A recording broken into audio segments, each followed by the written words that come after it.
This is a stapler, in which there are staples. And this is Staples Corner in North London. But this has nothing to do with this, but because of this, not this. You probably think that Staples Corner is named after the world of stationery, but you're wrong, and today we're going to talk about it. My name is John, welcome to Auto Shenanigans. Why not consider stapling your finger to the subscribe button, like this? Oh, there's nothing in there, obviously. Today, Staples Corner is a pair of roundabouts connecting the A5 with the A406, where in 2013 someone wrote my car off and I bought an Impreza to replace it. Result.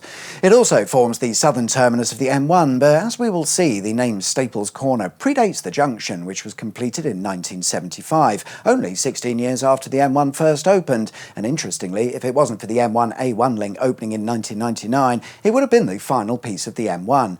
Although, despite it taking quite a while to reach completion, the Staples Corner Motorway Junction is actually unfinished. Built to plan, the M1 would have continued through Staples Corner, right about where I'm standing now. From here, the main carriageway would have smashed its way through several houses, it's only Cricklewood anyway, before joining up with a never-built road known as Ringway 1 via a large free-flowing interchange. Ringway 1 and the interchange were part of a larger plan known as the London Ringways project, where the idea was to build a network of motorways and dual carriageways in and around London. It was planned throughout the 1960s, where it was estimated that up to 80,000 houses could be demolished for its construction, which understandably was met with fierce opposition. But they ignored that and started work anyway, with the first parts of the ambitious plan completed by the early 1970s.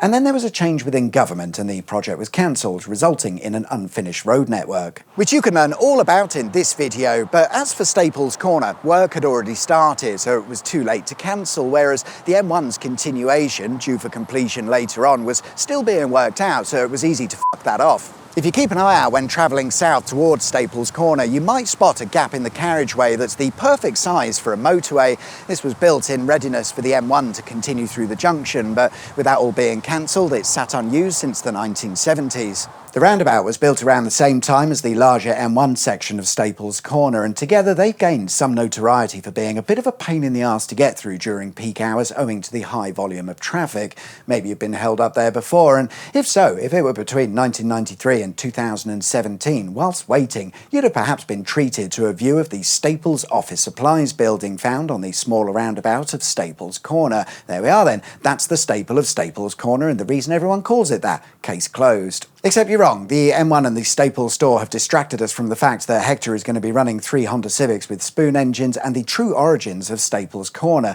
perhaps creating some sort of Mandela effect. But if you think about it for a moment, it's obviously nothing to do with the stationery store because that didn't open until 1993, nearly 20 years after the M1. So what was there before that created the Staples Corner name? A B&Q. Oh. Yeah, built in the late 1980s, the large home improvement retailer used to overlook the roundabout at Staples Corner, but it turns out the IRA weren't happy with that, doing some home improvements of their own in 1992 via an uncontrolled demolition.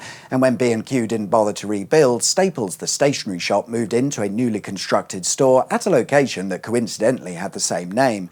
So if it's nothing to do with that, to what do we owe the Staples Corner name? It's not actually a what, and more a case of who, and depending on how you look at it, it could be down to one of two individuals, John Staple or John Hill. And I know what you're thinking, obvious answer is obvious, but is it? Trick question really, by the time it mattered they were both dead, but let's start with John Hill. In 1810 he founded a high-end furniture company that by 1894 was being run by his grandson Ambrose Hill.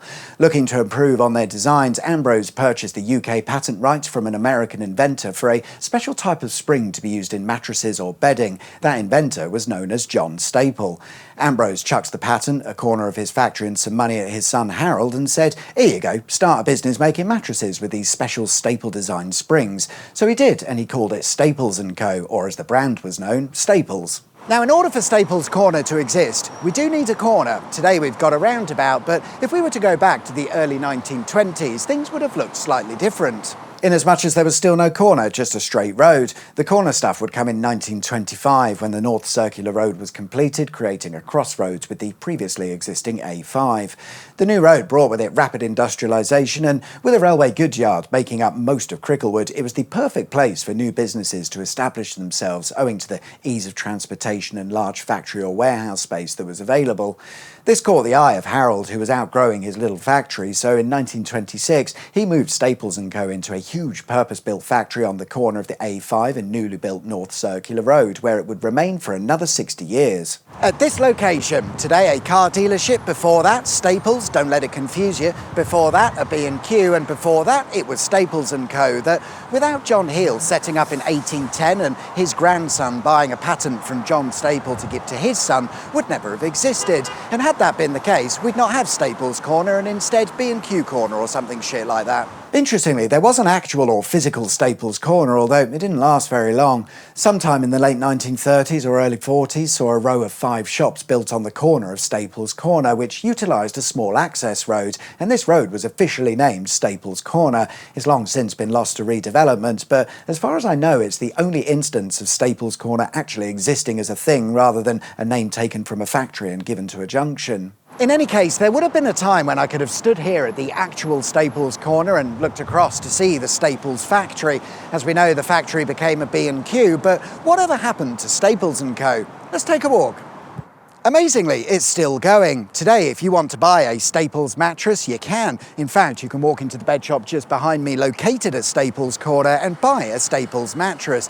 I wonder if the people who work there have got any idea that the junction located next door is named after a product that they sell. Sure, the original Staples & Co. has been sold to another company who moved production elsewhere, as is usually the case, but that's the other amazing thing, because they didn't move production elsewhere all that much. It moved here, 70 miles from Staples Corner to Huntingdon in Cambridgeshire, an English company that was set up in the late 1800s that's still making the same product today in Englandshire. That's witchcraft. But does that mean that Staples Corner is now located on this industrial estate in Huntingdon? Who knows, but what we now know is where the name comes from. It's not this, and it's not a stationery shop. It's down to John Heel, who had a son who had a son who bought a patent from John Staple and set up Staples & Co., which in turn gave us the wonderful Staples Corner. Thanks, I think. Good mattresses though. Thank you very much for watching. Like and subscribe if you haven't already, and I'll see you guys soon. Take care, bye-bye. At this location, today a grandson buying a patent.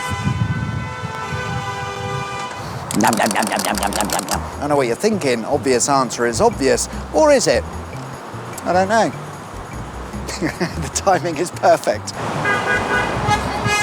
At this location,